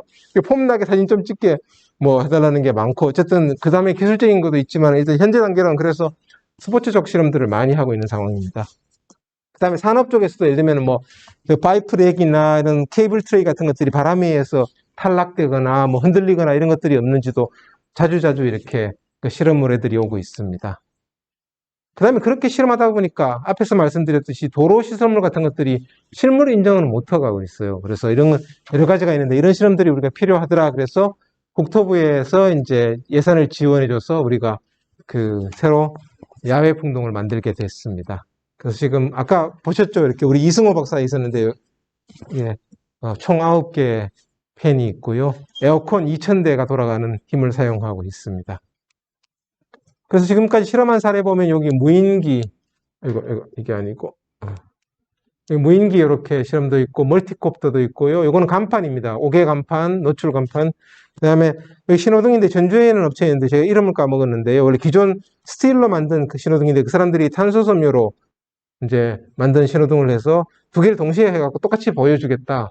그럼 이게 훨씬 변형이 작고 강하다는 걸 보여주려고 검증 두 개를 동시에 놓고 이렇게 실험해가지고 실제로 더 강하고 좋았어요. 그래서 보여줘서 이제 자기들이 했고요. 그 다음에 투명 방음벽, 가설 방음인데 이거는 바람 좀 부니까 아예 변형이 일어나서 거의 이제 무너질 뻔 했었고요. 이런 것들이 있고요. 그 다음에 이제 이거 팔각정 업체입니다. 팔각정 업체인데, 이 팔각정인데 기존에 여기 볼트가 하나씩만 꽂혀 있어요. 지금 37m/s 보이죠? 여기 지금 날아가면은 여기 볼트 한번 보세요. 여기 하나씩 있어요. 이렇게 볼트 이렇게 날아가라. 여기 볼트 하나씩 있죠. 지금 볼트 하나씩만 끼워놨어. 약했는데 자기들이 이제 여기 구조를 개선해서 훨씬 더 강하게 지지할 수 있는 걸 특허를 내고 개발을 했대요. 그래서 기존 제품하고 특허 제품이 얼마나 더 차이가 나는지 보려고 했는데 이건 기존 제품입니다. 기존 제품은 한 35m/s까지 버텼는데 자기들 특허 제품은 50까지 버텼었어요. 안 무너지고. 그 이상은 이제 위험해서 안 올렸고요. 그래서 이런 것들이 이제 중소기업들이 이렇게 아주 만족해서 갔습니다. 동영상 열심히 찍고 자기들 이제 홍보용으로 충분히 쓸 수 있다 해서 이렇게 가져갔었고요. 그 다음에 최근에 제일 많이 하는 게 드론 실험입니다. 그래서 이제 저희들만큼 이렇게 큰 드론을 실험할 수 있는 시설이 없어요. 그래서 항공우주연구원에 저희 크기의 한 4분의 1 정도 되는 실험 시설이 있는데 지금 저희가 실험하는 건 우리 DJI 중국의 요만한 취미용 드론이 아니고 직경 한 2m에서 3m 정도는 큰 드론입니다. 그래서 페이로드라고 부르는데 들어올릴 수 있는 게 한 50kg까지 들어올릴 수 있는, 그러니까 산업용으로 쓸 수 있는 드론들입니다. 그래서 가격도 몇 천만 원씩 해요. 근데 이제 이게 한번 떨어지면 몇 천만 원 하는데 사람 이게 보이죠? 엄청 크죠? 그죠? 이런 드론인데 이제 횡풍에 맞을 때 얼마만큼 잘 견디느냐 인증 실험을 해야 되니까 여기 저희 와서 실험을 했었습니다. 근데 저거보다 더 위험한 게 있어요. 뭐냐면 수직풍을 맞으면은 드론이 갑자기 힘을 잃고 떨어지는 볼텍스 링 스테이트라는 현상이 있습니다. 헬리콥터도 있고요. 그래서 헬리콥터가 가다가 갑자기 팍 떨어져서 한 100m씩 떨어지는 경우가 있어요. 상승풍을 맞으면 되는데 그런 경우가 어떻게 생기냐면 빌딩 주위에는 부딪히면서 상승풍이 많이 생기겠죠. 산지에도 그렇고 그죠? 그래서 그런 사람들이 많습니다. 그래서 사실은 드론들이 사고가 나서 추락한 경우에 통신 두절이라고 사람들이 그냥 그렇게 말을 하는데 통신 두절이면 지가 혼자 떠 있어야지 왜 떨어져? 그렇지 않아요. 그죠? 제어가 안 되면 그냥 그대로 있어야지. 사실은 바람에 의해서 대부분 떨어지는 건데 그렇습니다. 그래서 저희가 수직풍도 실험할 수 있게 아까 위에 있었는데 업체들이 와서 이제 막 이제 이야기를 해보면은 이런 우리가 실험도 가능합니다. 그러면은 절반은 그게 뭔데요? 그래요. 그래, 뭐, 막 설명해주고, 절반은 알고 있어요. 이미. 제대로 된 엔지니어가 있는 데는 절반은 그 현상이 있는 걸 알고 있는데, 안 하려고 그래요. 자신이 없어. 근데 여러분들 같이 이제 혹시 공공기관에 계시는 분들이 드론을 발주할 때 되면 그런 현상이 발주기관이 그런 걸 알고 있으면 당연히 스펙에 넣겠죠. 그죠? 넣으면 여기서는 실험을 해야 되는데, 발주기관 요구도 없는데 우리가 미쳤다고 그런 위험을 감수하면서 실험하겠어 하면서 절대로 안 하려고 그래요. 그래서 아직까지 한 군데도 실험 안 했습니다. 위로 올리는 실험. 예. 한 군데도 안 했고. 그래서 참 안타까운 이야기예요. 그래서 상향풍이 불 때 어떻게 되는가. 그래서 얼마만큼 견딜 수 있는가는 있는데, 혹시 이제 여러분들이 계시는 곳에서 드론을 뭐 사거나 할 때 있을 때는 수평풍만이 아니고 상향풍이 훨씬 더 위험하기 때문에 건물 주위에 상향풍이 많잖아요. 그죠? 그래서 상향풍에 대해서도 해야 된다는 것들이 있다는 것만 한번 기억해 주시기 바랍니다. 자, 이제 1시간 10분 정도 지났네요. 이제는 조금, 자, 그럼 바람이 왜 부느냐? 그럼 근본적인 원리부터 한번 설명드리겠습니다. 바람이 왜 부느냐? 여기 냄비에 물이 끓으면 뜨거워진 물은 밀도가 낮아져서 위로 올라가고 이렇게 대류를 하죠. 그죠? 똑같습니다. 지구의 적도 근처에 뜨거운 공기가 저기 남극과 북극의 찬 공기하고 서로 열교환을 하는 거예요. 뜨거워진 놈이 올라가고 찬 놈이 와서 바꿔주는 거죠. 위치를 바꾸는 겁니다. 열교환인데 한 번에 가기에는 너무 머니까 이렇게 한 3번쯤 이렇게 돌아서 이렇게 서로 열교환을 하고 있어요. 그러다 보니까 바람이 생기는 겁니다. 바람 생성 원인은 결국 태양열 때문에 그렇습니다. 그래서 태양 에너지를 교환하기 위해서 지구 전체로 순환하기 위해서 바람이 부는 현상이고요. 냄비에 물 끓는 것과 동일한 현상입니다. 그러면 이제 우리나라에 가장 영향을 미치는 게 태풍인데 태풍이 뭐냐? 과학적인 용어로는 태풍이 아니고 트로피칼 사이클론이라고 봅니다. 과학적인 용어인 트로피칼 사이클론 위치에 따라서 태풍, 허리케인, 사이클론 이렇게 부르고 있습니다. 그렇죠, 그죠? 우리나라에 오는 건 태풍이고 미국 쪽에 부는 건 허리케인인데 사람들이 허리케인이 여기서 생기는 거면 허리케인이 생기는데 사실은 캘리포니아 쪽에 여기 멕시코 쪽에도 허리케인이 생겨요. 근데 요놈이 생긴 다음에 다들 지구 자전 때문에 이렇게 동해에서 서로 이렇게 움직이는데 이렇게 움직이니까 여기 가버려서 여기 사라지는 거죠. 그 아무 육지가 없으니까 피해를 안 미치니까 이놈은 사람들이 모르고 있는데 20세기에 허리케인 두 놈이 오다가 삘삘삘해서 여기까지 와버렸어요. 그래서 이놈은 허리케인도 이름을 가지고 여기를 넘는 순간 또 타이푼도 되는 거예요. 똑같은 놈인데. 그래서 이중 이름을 가진 놈이 이제 20세기에 2번 있었습니다. 그런 경우도 있습니다. 자, 그러면 사람들이 물어봅니다. 허리케인이 세요? 태풍이 세요? 지금 태풍이 1등급부터 5등급부터 1등급까지 있고 그 번외로 이렇게 2개 더 있다고 그랬습니다. 그죠? 그런데 보니까 색깔이 빨간 게 5등급으로 제일 센 겁니다. 색깔이 파랄수록 약점인데 태풍 보시면 어떻습니까? 태풍이 빨간색이 훨씬 많죠? 그러니까 근본적으로는 태풍이 허리케인보다 더 셉니다. 근데 피해는 왜 허리케인이 더 많은가? 지금 보시면 여기가 필리핀이고 여기가 대만이고 여기 일본, 한국인데 보통 요쯤에서 생겨서 따뜻한 바닷물을 먹으면서 태풍이 점점 세져요. 점액이 더 세서 여기서 제일 세집니다. 그러다 위로 올라오면서 바닷물이 차지니까 약해져서 사라져 버리죠. 그죠? 그런데 이 근처에 뭐가 있습니까? 제일 셌을 때 아무것도 없어요. 그죠? 그리고 가끔 여기서 이제 필리핀으로 상륙합니다. 그렇죠? 필리핀으로 상륙하는데 상륙해서 막 몇백 명씩 죽고 그래요. 필리핀에. 근데 못 사는 동네라서 피해를 돈으로 한 사람은 어떻게 됩니까? 굉장히 작아요. 그죠? 근데 미국은 보세요. 보통 여기 바하마이나 이쪽에 생겨서 오거나 아니면 여기 생기는데 여기 제일 세졌을 때 상륙합니다. 그렇죠? 그래서 뭐 루이지애나, 텍사스, 플로리다에 상륙하는데 부잣집이라서 사람은 몇 명 안 죽는데 뭐 부서진 거를 돈으로 한 사람은 어떻게 됩니까? 엄청난 피해가 나는 거죠. 그죠?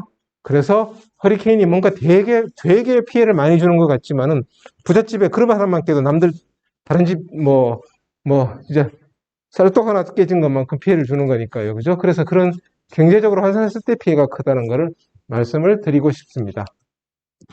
예를 들어 봅시다. 우리나라 매미 왔었던 매미입니다. 여기서 생겨가지고 필리핀이 여기고요. 그래서 요쯤에서 대만 근처에서 제일 최대가 여기 오키나와입니다.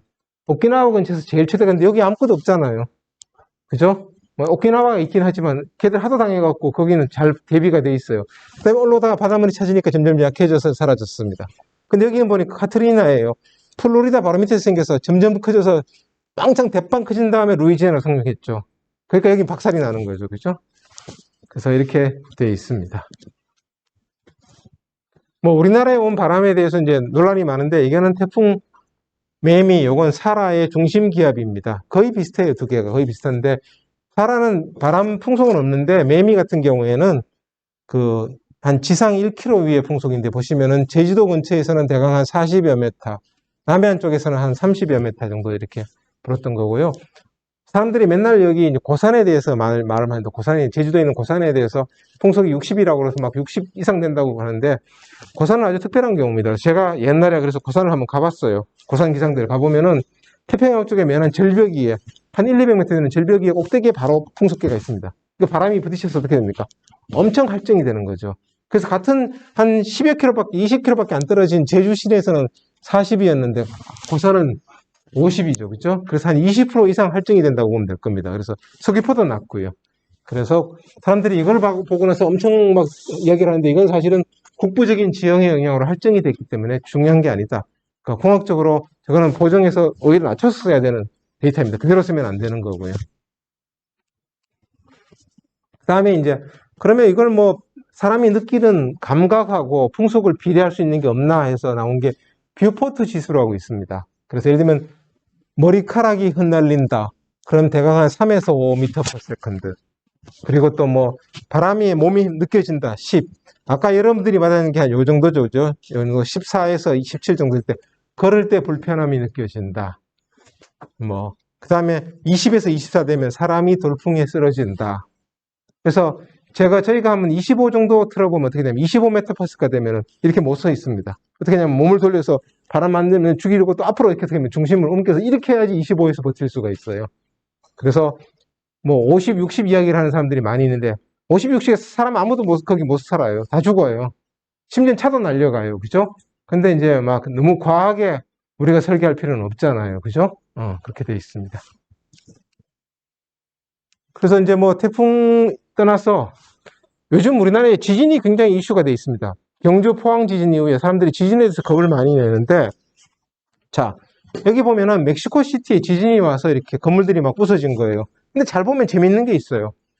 고층 건물들은 멀쩡해요. 그렇죠. 근데 보니까 저층 건물들이 다 부서져 있어요. 그렇죠. 희한하잖아요. 고층이 오히려 더 위험할 것 같은데 고층이 안 부서지고 저층이 부러져 있어요. 그렇죠. 그럼 그 이유가 뭔가? 이제 이게 가로축이 뭐냐면 프리퀀시라고 진동수라고 그럽니다. 지진이나 바람이나 다 파입니다. 파. 물결처럼 파죠. 그죠? 그럼 파인데 이 주기가 얼마냐? 이렇게 파가 이렇게 짧은 파가 이렇게 오느냐, 긴 파가 오느냐 다르겠죠. 그죠? 그 역수입니다. 그래서 여기 바람은 0.01에서 0.1이란 말은 뭐냐면 주기가 100초에서 10초. 100초 만에 한번 올라갔다 내려오는 게 100초. 올라갔다 내려오는 게 10초죠. 아주 천천히 오는 거죠. 근데 지진은 보세요. 얼마입니까? 1에서 10이니까 이거는 1초, 이건 0.1초입니다. 0.1초니까 1초에 10번을 흔들리는 파가 오는 거죠. 그런 파가 오는데 그 지진 에너지가 훨씬 큽니다. 이건 에너지 크기인데 지진이 바람보다 에너지는 훨씬 큰데 그 파장이 길이가 다 달라요. 바람은 굉장히 느린 파장이고 파형이고 지진은 빠른 파형입니다.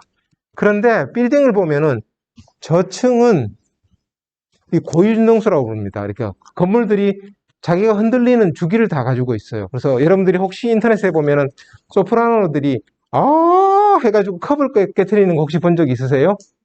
그죠? 이 소리의 파장이 그 컵의 파장하고 일치하면 공진이라고 부릅니다. 이게 엄청 커져서 깨져 버리는 거죠. 그죠? 그 파장이 두 개가 일치하는 게 굉장히 안 좋은 거예요. 그래서 훈련된 소프라노들은 컵의 고진동수에 맞춰서 깨는데 건물마다 모든 구조물은 다 진동수를 가지고 있어요. 그런데 낮은 건물들은 대강 1에서 10 요 사이에 지진이 몰려있는 곳에 진동수가 일치하기 때문에 낮은 건물들은 그래서 지진 때문에 지진의 피해를 많이 입고 고층 건물들은 어떻습니까? 여기 있으니까 지진 쪽에 벗어나 있죠. 고층 건물들은 바람이 더 위험합니다. 그리고 케이블 교량, 사장교랑 현수교는 전부 바람이 더 지배적이고 그래서 지금까지 지진에 의해서 긴 교량들이 무너지는 사례는 전 세계에 아무 데도 없어요. 그렇죠. 그죠? 이런 이유가 있습니다. 그래서 근본적으로 이제 이런 이유이기 때문에 지진에 위험한 거는 고층 건물은 지진에 훨씬 덜 위험하고 바람에 위험하고 낮은 건물들은 바람은 문제가 없고 뭐 지진이 위험하더라. 그래서 여러분들이 이 이유입니다. 그래서 높은 건물들은 지진에 다 무사했는데 강진에 낮은 건물들이 다 무너진 거죠. 그래서 여러분들이 혹시 지진이 많은 지역에 출장을 가면 어떻게 하는 게 좋다고요? 높은 호텔에 자는 게 안전하다. 그렇죠. 두 가지 이유입니다. 하나는 지진 에너지 파형에서 벗어난 곳에 있고 두 번째는 고층 건물일수록 비싸니까 좋은 엔지니어가 설계하고 품질 관리가 잘하는 큰 건설회사가 시공도 했어요. 그죠? 기술적으로도 그렇고 그래서 고층 빌딩의 호텔에서 주무시는 게 안전한 겁니다. 태풍 매미 왔을 때 뭐 피해들을 한번 쓱쓱 보여주는데 이거는 신간만부두 부산에 있는 신간만부두의 크레인이 한 7대가 무너진 케이스입니다. 제가 저 조사위원이었었는데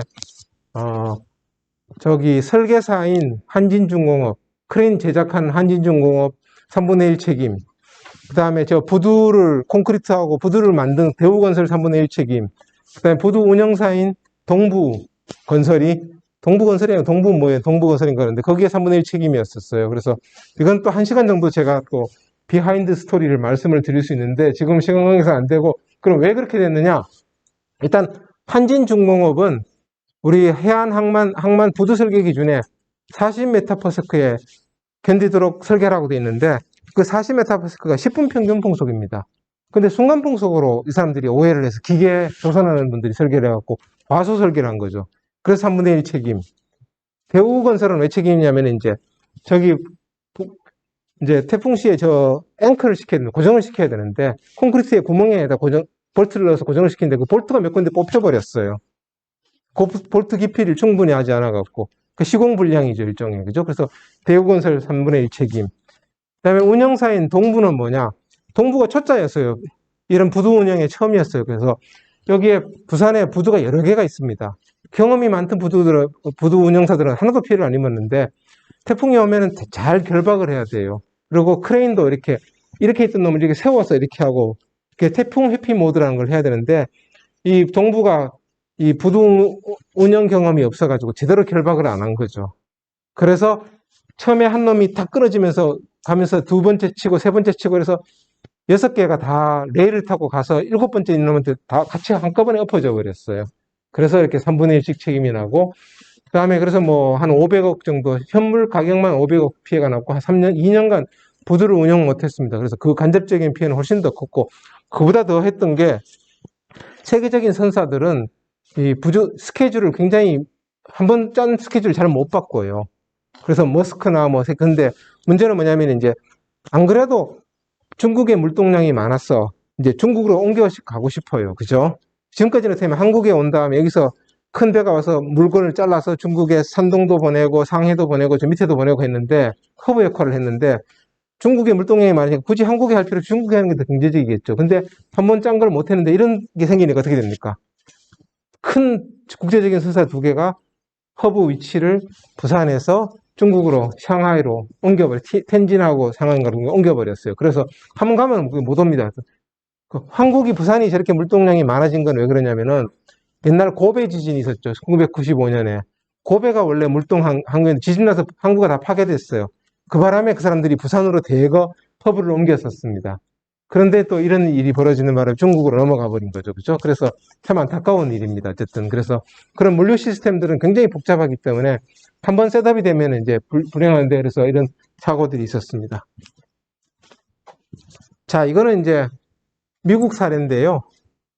지금 보시면 여기, 미국에 2005년에 카트리나가 와서 보험회사들이 411억 달러를 물어줬어요. 카트리나 하나로 보험금을 지급한 거고, 2005년에 똑같은 해에 윌마에서 100억 달러, 또 2005년에 리타에서 56억 달러를 물어줬어요. 그 전에 2004년에 찰리하고 아이반에서 이렇게, 2004년, 5년에 5개 물어준 보험료가 한 700억 달러, 800억 달러를 물어줬어요. 그러니까 보험회사들이 엄청나게 열받은 거죠. 그죠? 지금까지 수익 다 날아가 버린 거죠, 보험회사들이. 그래서 어떻게 했냐면 보험회사들이 여기 Institute for Business and Home Safety라는 연구소를 만들었습니다. 돈을 내갖고 한 30개 보험회사들이 합쳐갖고. 그래서 미국 보험회사들이 두 번째로 만든 연구소인데 첫 번째로 만든 연구소는 1970년대에 만들었어요. 그때 자동차가 막 늘어나면서 자동차 사고가 많이 나서 보험료가 엄청나게 되는 거예요. 보험사가 열받아가지고 충돌 실험 연구소를 만든 거예요. 그래가지고 자동차 충돌해갖고 시험해갖고 별을 매긴 겁니다. 요즘 우리가 다 알고 있는 내용이잖아요. 그죠?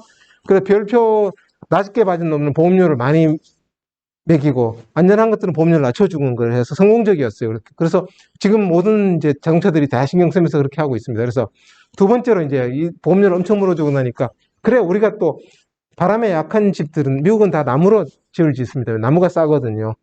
약한 집들은 보험료를 왕창 매기고 튼튼한 집은 보험료를 싸게 하자. 그래서 2층 건물을 할 수 있는 이런 통동을 만들었어요. 미국이 엄청 큰 통동입니다.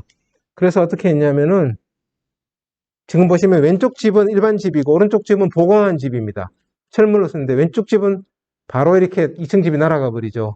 오른쪽 집은 무사하죠. 그죠? 그래서 이게 완공된 지 한 3, 4년밖에 안 돼 가지고 자기들이 이렇게 보강제를 댄 것들은 이렇게 안전하니까 이렇게 보강제를 대는 것들은 보험료를 깎아주겠다. 특히나 허리케인이 많이 오는 지역에 대해서는 그렇게 해서 이렇게 실험을 시작했습니다. 몇 년 전부터. 그래서 이런 2층 목조주택을 실물 실험할 수 있는 시설을 미국에서 보유하고 있습니다. 자, 그러면 이제 뭐 동영상 위주로 하는데요. 자, 그러면 이런 풍동 실험을 그러면 건설에서 어떻게 시작했나, 토목에서. 우리 대원군 시절인 1879년에, 영국에서 스코틀랜드에서 테이 브릿지라고 이렇게 해상에다가 2km짜리 다리를 놨습니다. 참 대단하죠. 1870년에. 우리 대원군하고 민비하고 막 싸우고 있을 텐데 했는데, 문제는 이제, 그때는 아직 공학이 일천해갖고, 한밤중에 기차가 달리다가 통째로 다리가 무너져서 바다에 다 빠졌어요. 그래서 전원 사망했습니다. 기차에 타는 사람 전원이 사망했어요. 그래서 그 다음부터 어떻게 했느냐. 옆바람에 대해서도 견디로 고려 설계를 해야 되는 거라 이제 교훈을 얻게 돼요. 공학이 약간 바보 같긴 하지만 일단 먼저 만들어. 죽이 되든 밥이든. 만든 다음에 쓰다가 보니까 문제가 생기면 문제점을 개선하자. 이렇게 해서 시행착오적으로 많이 공학이 발전해 왔었습니다. 그래서 이런 거대한 인명 피해를 입고 나서 이제 그래. 횡풍에 대해서 설계를 해줘야 되는 거라 설계 시작했는데 1940년에 미국에 있는 타코마 네로 브리지라는 것이 이렇게 흔들리면서 부서졌습니다. 바람이 세지도 않아요. 19m/s에 부서졌습니다. 근데 저때 세계에서 세 번째로 긴 다리였어요. 1940년이었는데 세계에서 세 번째로 긴 다리인데 어디에 있는 다리냐면은 미국의 시애틀이 있죠. 시애틀. 그 서부 제일 위쪽에 시애틀 바로 밑에 있습니다. 그 시애틀 밑에 타코마 카운티라고 있는데 거기에 있는 다리인데 여러분들 아마 이제 혹시 대학교 물리학 시간에 이 비디오를 많이 봤을 겁니다. 그래서 이게 그렇게 세계에서 세 번째로 긴 다리를 이렇게 날려먹은 거죠. 날려먹어서 아이고 큰일 났구나. 그 이유가 뭔가 해보니까 항공 쪽에서는 이미 알고 있었어요. 이렇게 그래서 이렇게 막 바람하고 구조물이 이렇게 서로 막 상호 영향을 서로 미쳐가면서 이런 영향이 있구나. 이런 걸 하기 위해서 풍동 실험을 해야 되는 거라서 이제 그때부터 이제 건설 분야에서 본격적으로 풍동 실험이 시작됐습니다. 그리고 그 다음에 이제 하다가 보니까 다리를 짓다가 보니까 이런 사장교들인데요.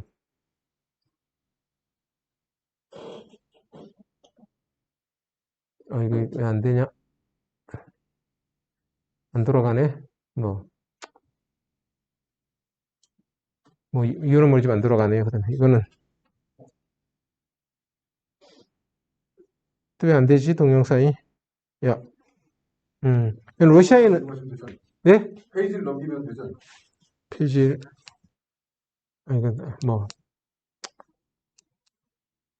안 되면 무시하죠.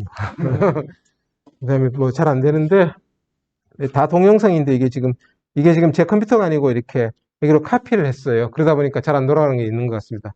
이거는 미국의 미니애폴리스에 있는 다리인데 지금 케이블 떨리는 거 보이시죠? 이거는 덴마크에 있는 다리인데 엄청 떨리죠. 그죠? 이게 바람에 의해서 이런 케이블들이 엄청 떨려요. 그래서 막 문제가 막 생기는 거죠. 예, 엄청 진동이 생기는데, 그래서 이런 문제들이 이제 항상 모르고 있는 문제들인데, 이제 풍동실험에서 이런 것들을 설계하면서 미리 예측을 해갖고 대비를 하자는 것을 하기 위해서 풍동실험을 하는 겁니다. 그보다 또 많은 건 어떤 게 있냐면은, 이제 이게 송전선인데, 송전선도 케이블이잖아요. 그죠? 케이블이 이렇게 쭈랑쭈랑 엄청나게 출렁거리는 현상이 있습니다. 갤로핑이라는 건데, 그러다가 심하게 흔들리면 송전탑이 그냥 넘어가 버려요.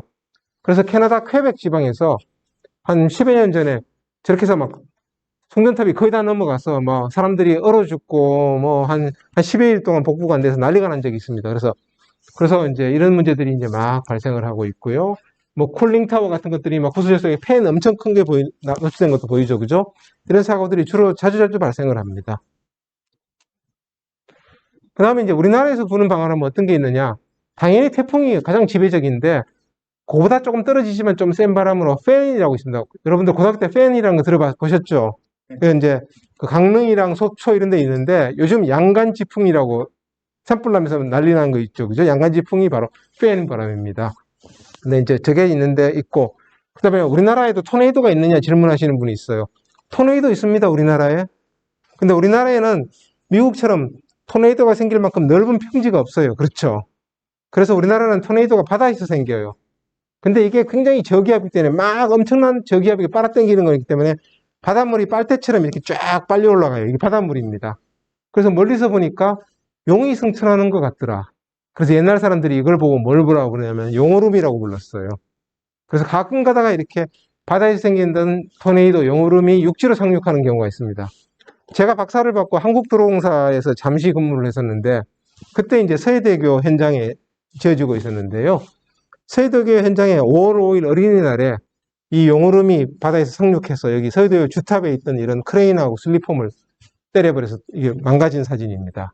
그래서 한 100억 정도, 그 당시에 90년, 그때 96년이었나 7년이었는데, 그때 한 100억 정도 이제 대림산업이 이제 피해를 입었죠. 그런데 다행히 이제 다른 쪽에 이제 타워가 거의 완성되어 가지고 그쪽 장비를 옮겨놓은 바람에 공기에는 지장이 없었는데 상당히 타격을 입었었는데, 그리고 사진을 이제 찍은 걸 보여주는데, 송림이, 이 근처에 송림이 한 폭 한 100m 정도로 바리깡으로 머리를 쫙 밀듯이 이렇게 송림이 다 밀려갔고요. 그 다음에 여기 근처에 만도기계 공장이 있었는데 만도기계 공장도 홀라당 다 날아가 버렸어요. 그래서 만도기계도 한 몇 달 공장 가동을 못 했었는데, 뭐 대림산업이 뭐 어떻게 잘 관리를 했는지 신문에는 전혀 나지 않았었습니다. 그래서 제가 마침 그때 있었기 때문에 이 사진들을 얻을 수 있었고, 아마 도롱산 있는 사람들이 사진 다 까먹었을 거 제가 유일하게 가지고 있는 사진이 아닐까 싶은데요. 이런 걸 가지고 있습니다. 그 다음에 최근에 이제 여기 이순신대교 진동 일어나는 거 기억하세요? 한 4, 5년 전에 이순신대교 진동 일어나서 다리 맞고 난리가 난 적이 있었죠. 그때 웬 아저씨가 TV에 나와서 목소리만 나와서 사진 안 하고 뭐 전화 인터뷰로 막 시끄럽게 떠들던 사람이 있었죠. 이게 바로 저입니다. 그래서 제 이름이 권순덕인데 그 앵커 한 명이 권숙덕 교수라고 잘못 이야기하는 사람도 있었어요.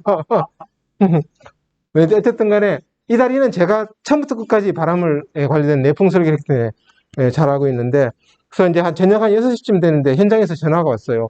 다리가 막 흔들려요. 난리가 난 거예요. 그래서 막 소방사하고 경찰이 출동해서 이런 다리를 차단시켰어요. 교통을 차단시켰어. 그래서 이게 무슨 일인가? 풍동 실험에서 전혀 그런 현상이 발생하지 않았거든요. 그래서 너네 다리에서 무슨 새로운 공사했냐 아니면 뭐 하냐 물어보니까, 그때 여수 엑스포를 앞두고 임시 다리를 임시 개통했다가 한 2개월 쓰고 나서 다시 폐쇄한 다음에 뭘 했었냐면 이제 아스팔트 포장 공사를 했어요. 새로 하면서. 근데 아스팔트가 그때 11월 달인가 그래가지고 추우니까 아스팔트를 잘 굳게 하려면 온도를 이제 따뜻하게 해줘야 돼요. 그러다 보니까 난간에다가 천막천으로 난간을 다 막아버린 거예요. 근데 그 난간이 그냥 난간이 아니고 저희가 풍동 실험으로 한 10가지 종류를 테스트해서 제일 바람이 잘 통한 놈으로 선정해서 해놓은 건데, 거기를 천막으로 막아버리니까 어떻게 됩니까? 바람이 못 통하고 회오리가 생겨서 다리를 막 흔든 거예요. 그래서 전화로, 그래서 그 이제 사실은 대림에는 그런 거를 체크할 수 있는 엔지니어들이 있는데 저런 건 다 하청업체가 잖아요. 그죠? 그 하청업체들은 아무 생각 없이 한 거죠. 그래갖고, 빨리 그 난간 제거해, 그 천막 제거해야 하니까 이 사람들이 커터칼을 들고 4km거든요. 왕복 4km. 쫙 여러 명이서 다 잘라버렸어요. 바람 통하게. 그래서 이제 바람 진동이 줄어든 거죠. 한 2시간 만에. 한 2시간 떨었어요. 그래서 줄어들고 이제 다리 폐쇄하고 막 TV에 나오고 난리가 났죠. 그래서 저보고 막 빨리 오래요. 빨리 오라 그래서 이제, 그래서 한 10시쯤에 갔죠. 갔는데, 가니까 이제 막 언론들이고 뭐 난리예요. 난리인데, 그래서 이제 제가 아까 러시아 다리 그 동영상을 그 사람들한테 보여줬어요. 이렇게 혹시 이렇게 떨리더니 맞대, 똑같대. 그래서 이게 이런 와류 진동이라는 겁니다. 그리고 일시적인 거고 지금 안 일어날 겁니다. 그래서 이제 수습을 해야 되는데, 그래서 이제 사람들이 긴가민가 하죠. 저놈이 누구지? 믿을 만한 놈인가? 전문가인가? 그래서 이제 제가 제안을 했어요. 저는 이제 바로 다리 개통에도 아무 문제가 없습니다. 그러니까 저도 막 이제 그 전남도청 건설국장하고 또 뭐 경찰서장하고 뭐 여수시 부시장하고 뭐 난리예요. 그래서 그냥 그 사람들이 믿겠어요. 그래. 그럼 쇼를 한번 합시다. 그래서 어떤 쇼를 하니까 내일 하루는 더 막은 대신에 뭔가 안전진단하는 것처럼 뭔가 이렇게 폼을 한번 잡고 엽시다. 그래서 그렇게 해서 격리하게 해서 그 다음날 이제 그 사람들이 이제 안전진단하고 트럭까지 올려서 뭐 문제가 없는지 하는 것처럼 한번 쇼를 한번 했었어요. 그리고 나서 이제 이틀 지나서 이제 전면 개통을 해갖고 이제 통과를 시켰고 지금까지 아무 문제가 없는 거죠. 그죠? 그래서 사실은 이제 저렇게 유연한 다리들은 조금만 뭔가 변경을 시켜도 어떻게 됩니까? 막 진동이 생겨요. 그래서 어떤 일이 있었냐면은 큰 다리였는데 상수관을 직경 한 40mm, 400mm, 40cm 정도는 상수관을 다리에다가 막 붙이는 거예요. 그래서 그럼 그러다 너 그런 거 붙이면 바람의 흐름이 바뀌겠죠. 그죠? 그럼 또 진동이 생길 난리가 날 수가 있는데, 사실 군청에 있는데 군청의 공무원들이나 이런 분들이 그런 지식이 없으니까 그냥 아무 생각 없이 그냥 이제 혹시 섬에 이제 보통 섬에 연결하는 연도교에서 섬에 이제 상수가 부족하니까 그냥 파이프 그냥 다리 바깥에다가 그냥 용접해서 그냥 볼팅해서 그냥 빡 붙이면 되지 않냐 해서 그런 경우도 많이 있습니다. 그래서 그런 것들이 이제 항상 이게 좀 출렁거리는 다리들은 그런 것들이 필요하고요. 제이지도대교도 있습니다. 여기 이제 다리가 지금 보시면 교통량이 불어나서 또 하나를 더 했더니만 두 다리가 서로 바람이 서로 앞에 있으면 영향을 주고받겠죠. 그죠? 그래서 좀 출렁거리는 문제도 있었고요. 요거는 이제 저기 통영에 있는 보도교인데 또 이게 안 움직이네. 타코마 네로처럼 똑같이 흔들리는 그런 케이스입니다. 그래서 다리가 거의 부서질 정도로 이렇게 문제가 있었었고요. 뭐 이런 현상들이 알게 모르게 국내에서도 많이 생기고 있습니다. 그래서 제가 이제 오랫동안 이런 분야를 연구를 하니까 사람들이 이제 뭐 저한테 이제 비공식적인 자문도 많이 구하고 이래서 또 이런 동영상들을 다 확보할 수 있어요. 근데 사실 저기 이수진 대교 빼놓고는 언론에 다 보도되지 않은 사실들입니다. 그죠? 그래서 그런데 어쨌든 그렇게 이런 것들이 알게 모르게 이렇게 발생을 하고 있습니다. 그 다음에 요거는 지금 보이시죠? 가로등이 이제 막 떨고 있는 거 보이세요? 그래서 집사람하고 같이 새만금에 바람 쐬자고 이렇게 방파제에 가서 딱 차를 세우고 주차장 그 바깥에 갓길에 세우고 탁 나왔는데 왜 나는 왜 이런 것만 보여? 바로 앞에 가로등이 떨고 있네. 그래서 내 핸드폰으로 찍은 겁니다. 저기 보이시죠? 그래서 막 떨고 있어요. 그래서 저게 그럼 무슨 문제가 있을까? 여러분들 철사를 끊을 때 철사가 세기 때문에 아무리 잡아당겨도 안 끊기죠. 근데 철사를 한번 이렇게 휘고 이렇게 휘고 계속 휘면 어떻게 됩니까? 딱 끊어져요. 그죠? 그걸 뭐라고 그러냐면 피로 파괴라고 부릅니다. 피로. 우리 피로하다 그러잖아요. 권투를 보면은 강력한 훅을 때려서 한 방에 케어시키는 경우도 있지만은 그건 한 번에 끊는 거죠. 그죠? 계속 잽잽잽 당기다 보면 한 10회쯤 지나가면 어떻게 됩니까? 쓰러져요. 똑같은 거예요. 피로가 쌓이는 거죠. 금속이 이렇게 한 피로가 쌓이는데 저렇게 떨잖아요. 1초에 한 서너 번 떠는 것 같죠? 1초에 3번 떨면 1시간이면 3600 곱하기 3을 하면 10,000번 뜹니다. 그렇죠. 그럼 하루는 어때요? 24만 번 뜹니다. 그렇죠. 그러니까 저게 이제 그렇게 해서 한 1, 2년 지나면 어떻게 됩니까? 자빠지는 거죠. 근데 저런 자빠지는 사례가 있었어요. 부산에 가면은 녹산공단하고 연결하는 거 부산에 섬이 하나 있는데 갑자기 이름을 까먹었어요. 가덕도 말고요. 그보다 더 부산 쪽으로. 을숙도 대교가 있는데 거기 을숙도가 한 2, 3km 되는 대로였는데 거기에 가로등들이 전부 다 넘어져 버렸어요. 바람이 떨어가지고. 그래서 거기 소송 들어갔어요. 그래서 제가 또 감정위원으로 했지 않습니까? 근데 이제 롯데건설이 시공자인데 롯데건설이 이제 나름 보강은 했는데 그래서 거기도 전문가들이 아니더라고요. 그래서 근데 다행인 거는 을숙도 대교 이제 다리가 있고 다리 바깥쪽에다 가로등을 달았기 때문에 이게 파괴가 일어나서 도로 안쪽으로 떨어졌으면 고속으로 달리는 차하고 부딪혀서 큰 난리가 났죠. 근데 다 바깥으로 바다로 떨어졌어요. 그래서 이제 2차 사고는 안 나서 다행이었는데 그래가지고 이제 그 소송에서 져서 다 물어주고 뭐 했었는데 그런 일들이 비근하게 일어납니다. 여기 소록대교예요. 소록대교인데 여기는 이제 어떻게 되냐면은 소록대교는 건설하고 나서 접속도로가 건설이 안 돼가지고 한 6개월인가 8개월 정도 도로를 그냥 막아놓고 비워놓은 상태인데 그 사이에 가로등이 떨어갖고 가로등이 다 자빠졌어요. 안에 다 떨어져 있어요. 그래서 저한테 또 연락이 왔어요. 가니까 아이고 어떡합니까 막 그러더라고. 그래서 이제 이게 이렇게 이걸 안 하기로 하면 이렇게 감아놓은 거 있죠. 헬리컬 스테이크라고. 그걸 이제 나선형으로 감아놓으면 괜찮습니다. 그래서 이제 여기에서 초록대교에 다 감았고요. 여기에 현장 소장하셨던 분이 이순신 대교 현장 소장을 하셨어요. 그래서 이 경험을 하니까 아이고 큰일 났다. 이순신 대교 문제라면 진짜 자기 잘린다. 그래서 이순신 대교는 아예 그냥 처음부터 이렇게 감아가지고 문제가 없는데도 불구하고 미리 아예 설치를 해버렸어요. 주문을 해가지고 선제적으로 대응을 했었습니다. 그래서 이런 가로등에서 이렇게 감으면 되는데 이런 게 굴뚝도 보면 여러분들 가시면 화학공장 같은 데 굴뚝들이 이렇게 끝에 감겨져 있는 게 있을 거예요. 연돌들이 저런 것도 그렇고 여러분들 승용차 보시면은 승용차 아니고 조그마한 SUV 안테나 있죠. 뒤에 지붕 위에 있는 안테나. 거기 보면 여기 보면 이렇게 똘똘 말려 있는 게 보일 거예요. 요게 이제 차가 달리면 어떻게 됩니까? 막 흔들리잖아요. 그러니까 흔들리는 걸 줄여주기 위해서 이렇게 해놨어요. 왜 그러면 이렇게 감아주면 괜찮으냐면은 매 위치가 바뀌잖아요. 그럼 여기서 갈라진 놈이 한 번에 회오리가 생기고 여기서 갈라지는 회오리 위치가 매번 다른 놈들이 이렇게 서로 믹스가 되거든요. 그래서 이제 그 회오리들이 이제 이 구조물을 잡아 당기고 밀고 하는 것 때문에 진동이 생기는데 막 섞여 버리니까 회오리가 깨져 버리죠. 그래서 회오리를 깨기 위해서 이런 것들을 이렇게 저기 여기 풍동벽입니다. 이렇게 딱 나가는데 보니까 누구 차가 있더라고. 이렇게 해서 제가 이거다 싶어서 이렇게 딱 찍었어요. 그래서 한번 나중에 그 SUV 작은 것들 한번 보시기 바랍니다. 저렇게 요즘은 샤크테일 안테나라서 잘 없긴 한데 이제 이런 안테나 있는 데는 다 저렇게 돼 있습니다. 벌써 40분이네요. 그러면 뭐 뒤에는 사실은 뭐 큰 기술적인 것들이니까 넘어가고 어떻게 질의응답을 하는 게 낫겠죠? 예. 뒤에 뭐 준비한 것들은 이건 자랑을 해야 됩니다. 이순신 대교인데요. 저희가 했었는데 뭐 여러 가지 실험들을 많이 했었는데 이순신 대교를 가보시면은 중간에 비워져 있어요. 원래 이제 이렇게 교량들이 이렇게 하나의 박스로 만들죠, 그죠?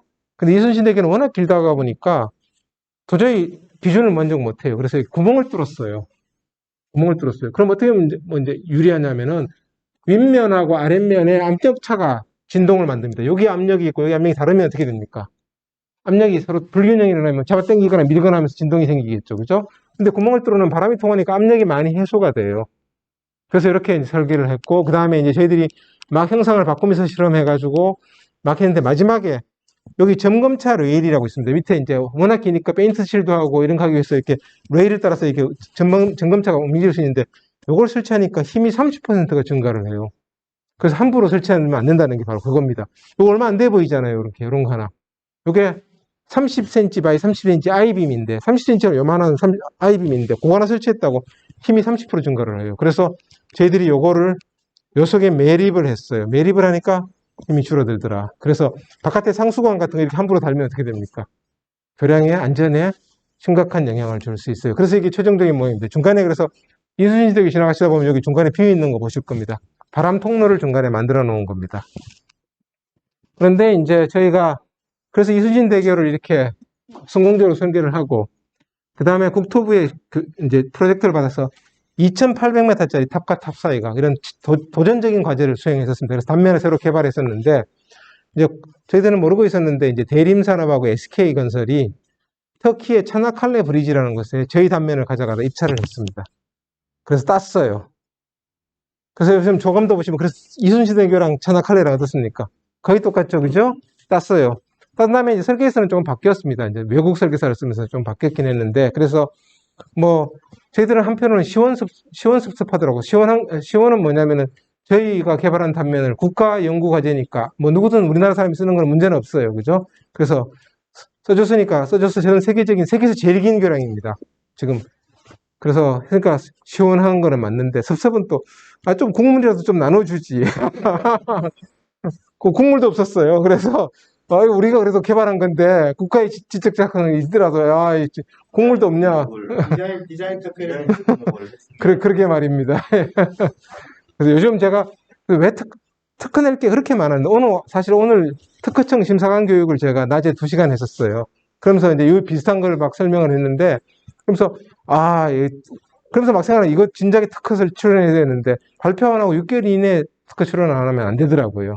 공지가 낸다면. 근데 공공의 기술이 되어버려요. 그래서 참 후회되는 게 많다. 그래서 특허 심사관 교육을 하니까 이렇게 내가 진작 특허 낼 걸 하는 거리가 마구마구 나오더라고요. 어쨌든 그래서 터키 차나칼레 교량에 성공적으로 사용됐고 우리나라 기업이 세계에서 제일 긴 다리를 완공했고 따끈따끈하게 몇 달 전입니다. 그래서 우리나라 국무총리가 가가지고 여기에 준공식도 참여를 하고 이런 것들을 하게 됐었습니다. 자, 그러면 이거 나머지는 다 이제 생략하도록 하고요. 하나! 여러분들한테 상식으로 설명할 게 있습니다. 윈드 에너지인데 왜 우리나라는 풍력 발전을 많이 안 하느냐 막 욕하는 사람도 있습니다. 근데 풍력 발전은 뭐가 중요하냐면 바람의 조건이 중요해요. 그래서 태풍이 오면 풍력 발전의 최악입니다. 왜냐하면 풍력 발전기는 이 날개가 블레이드가 복합 소재로 만들어서 굉장히 가볍고 약합니다. 그래서 이 센 바람이 오면 날개가 부러져 버릴 수가 있어요. 그래서 풍속 25m/s 이상에서는 가동을 안 합니다. 25m가 넘어가면 이걸 날개를 돌려갖고 힘을 제일 작게 맞는 회피 모드로 태풍 모드로 바뀌게 됩니다. 그래서 살아남자고 버티고 있는데 태풍이 오는 지역은 설계 풍속은 엄청나게 높아서 이걸 지지하기 위해서 돈은 많이 들어가는데 정작 발전을 못하는 거죠, 그죠? 그래서 제일 좋은 거는 한 10m/s 좀 넘는 바람들이 계속 불어주는 거죠. 그래서 여러분들 바람이 많이 부는 지역이 어디예요? 여러분들 중학교 고등학교 때 혹시 뭐 폭풍의 언덕 아니고 뭐더라? 바람, 예? 아니요, 옛날 소설이 있었는데, 아, 저도 오래돼서 까먹었네. 샤를럿 브론테인가 뭐, 폭풍의 언덕인가? 아, 이제 까먹었네요. 예, 어쨌든 간에. 근데 거기가 무대가 어디냐면 영국입니다. 스코틀랜드예요. 근데 보시면 여기 색깔이 빨간 데가 바람이 센 데고 평균적으로 파란 데가 약한 데입니다. 그래서 이게 미국 그 신재생 에너지 연구소에서 나온 건데 3등급은 돼야지 풍력 발전이 경제성이 있어요. 대강 한 연평균 풍속이 5m/s를 넘어가야 됩니다. 전주는 연평균 풍속이 얼마쯤 될까요? 우리나라 대부분 도시 2점 얼마밖에 안 됩니다. 2점 얼마. 여기는 풍력 발전기 세우면 전기가 안 나오는 거죠. 그죠? 미치는 거죠. 그래서 우리나라를 보면 이렇게 해안가에 몇 개 빼놓고는 어떤 색깔이 없으니까 다 연두색이죠. 이렇게 낮죠. 그죠? 그래서 해안가만 일부 있는데, 그래서 여기는 서플라이 앤 디맨드가 중요해요. 수요와 공급의 법칙. 보세요. 여기 뭐가 있습니까? 아프리카의 뿔 여기 뭐가 있습니까? 소말리아죠. 그죠? 소말리아입니다. 여기 소말리아예요. 보면 풍력 발전하기 엄청 좋은 데죠. 산업이 아무것도 없어. 전기가 없어요. 해적질만 하고 살아요. 그러니까 여기가 산업이 발달하면 일단 풍력 발전으로 전기 다 커버할 수 있는 아주 좋은 지역인데도 불구하고 서플라이, 공급과 수요가 일치하지 않아요. 여기 보세요. 여기도 엄청 좋습니다. 여기 파타고니아입니다. 파타고니아. 여기 칠레하고 남미 아래쪽인데 여기도 춥고 그래서 황무지입니다. 그죠? 아무도 안 살아요. 탐험관들만 가요. 그렇지만 여기 보세요. 여기 어떻습니까? 여기 영국, 덴마크, 독일, 스웨덴 어떻습니까? 색깔이 아주 좋죠. 그래서 덴마크가 풍력 발전이 강한 이유가 있습니다. 전기를 엄청나게 많이 쓰는데 바로 바람까지 질이 좋아. 독일도 마찬가지고 영국도 마찬가지죠. 스웨덴도 그렇죠. 그죠? 그래서 덴마크가 풍력 발전 세계 넘버원인 이유가 다 있는 거예요. 그래서 그러면 전기를 생산해서 멀리 보내면 되지 않느냐? 돈 무지무지 듭니다. 송전 설비가. 송전선 엄청나게 돈이 비싸게 들어가요. 송전 고전력을 보내려면 돈이 많이 들기 때문에 멀리 보내면 경제성이 없어요. 그래서 바로 근처에서 생산한 전기를 바로 쓸 수 있어야 경제성이 있는데 풍력 발전의 최적지는 바로 여기겠죠. 그죠? 나중에 혹시 여기다가 산업설비가 어떻게 되면 여기는 아주 끝내주겠죠. 그죠? 이런 데들. 근데 어쨌든 이런 이유로 북유럽이 풍력에 활발한 이유가 바로 이런 자연적인 조건에 맞춰주고 전기 수요도 맞기 때문에 그런 겁니다. 그래서 무작정 이제 풍력 발전 우리는 왜 안 하느냐 하면 안 되는 거고 그렇잖아요. 그죠?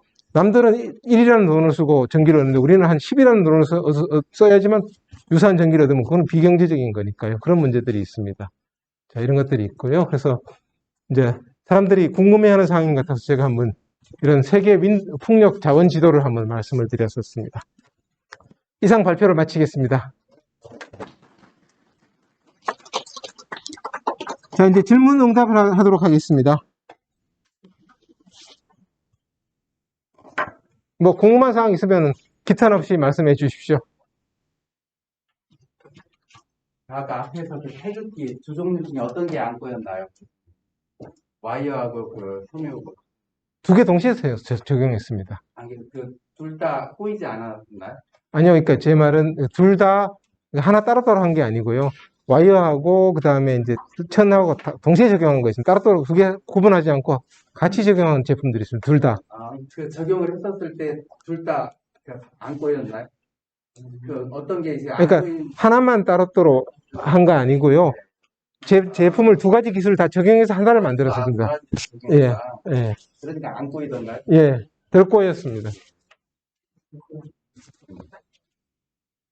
그리고 참 오늘 참 농업 쪽에서 많이 오신 분들이 있다고 들었는데요.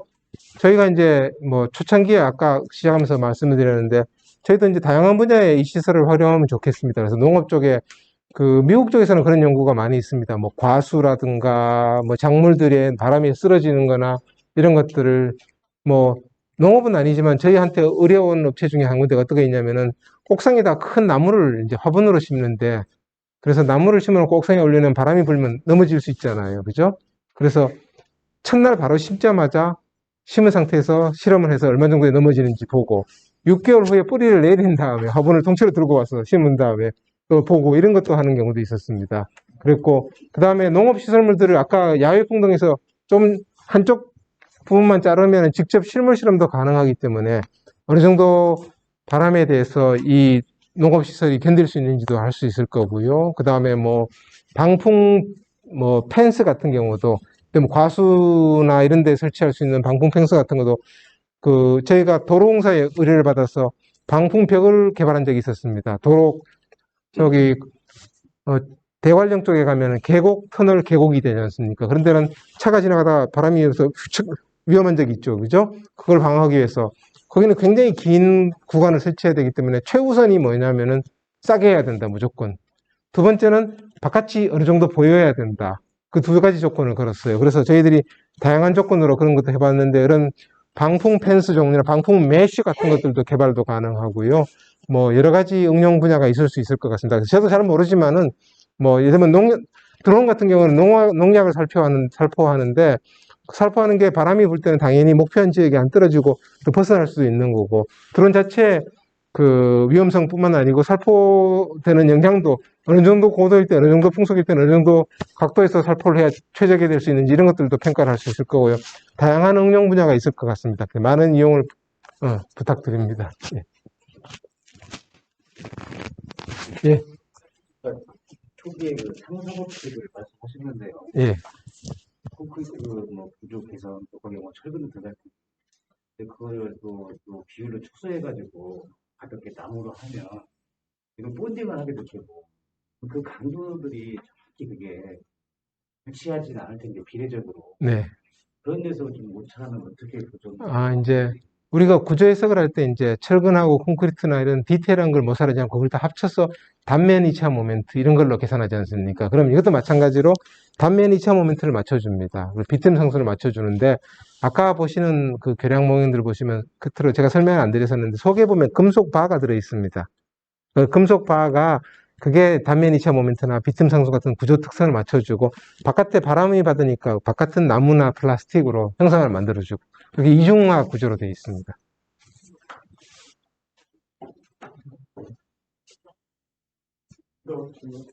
네. 그러니까 우리 그 경북대학교에서 산학협력을 가장 많이 한 분들을 이렇게 상을 주고 막 그런 거예요. 권순석 교수님이 이러한 훌륭한 시즌을 가지고 그 상을 몇 년 동안 계속 최고상을 수상을 하셨어요. 그래서 저는 우와 이거 협력을 하시나 상당히 궁금했는데, 오늘 보니까 지금 현재 이런 풍동을 가지고 많은 산학협력을 하고 계시는 것을 이제 알 수가 있었습니다. 그런데 이제 혹시나 이제 지금은 이제 이렇게 시험을 많이 하지 않습니까? 네. 근데 이제 그것을 어떻게 이제 이 연구와 또 아까 말하는 어떤 특허나 이런 이제 또 설계 뭐 이런 거하고 연계를 시키는지 그게 이제 좀 궁금합니다. 그래서 이제 시험을 해주는 거는 그 의뢰자가 이제 했기 때문에 이제 우리가 실험을 해주는 건데, 이 실험센터에서도 이제 또 이렇게 교수님께서도 연구를 하셔야 되지 않습니까? 그런데 어떤 쪽에 이제 연구가 진행되는지 좀 궁금합니다.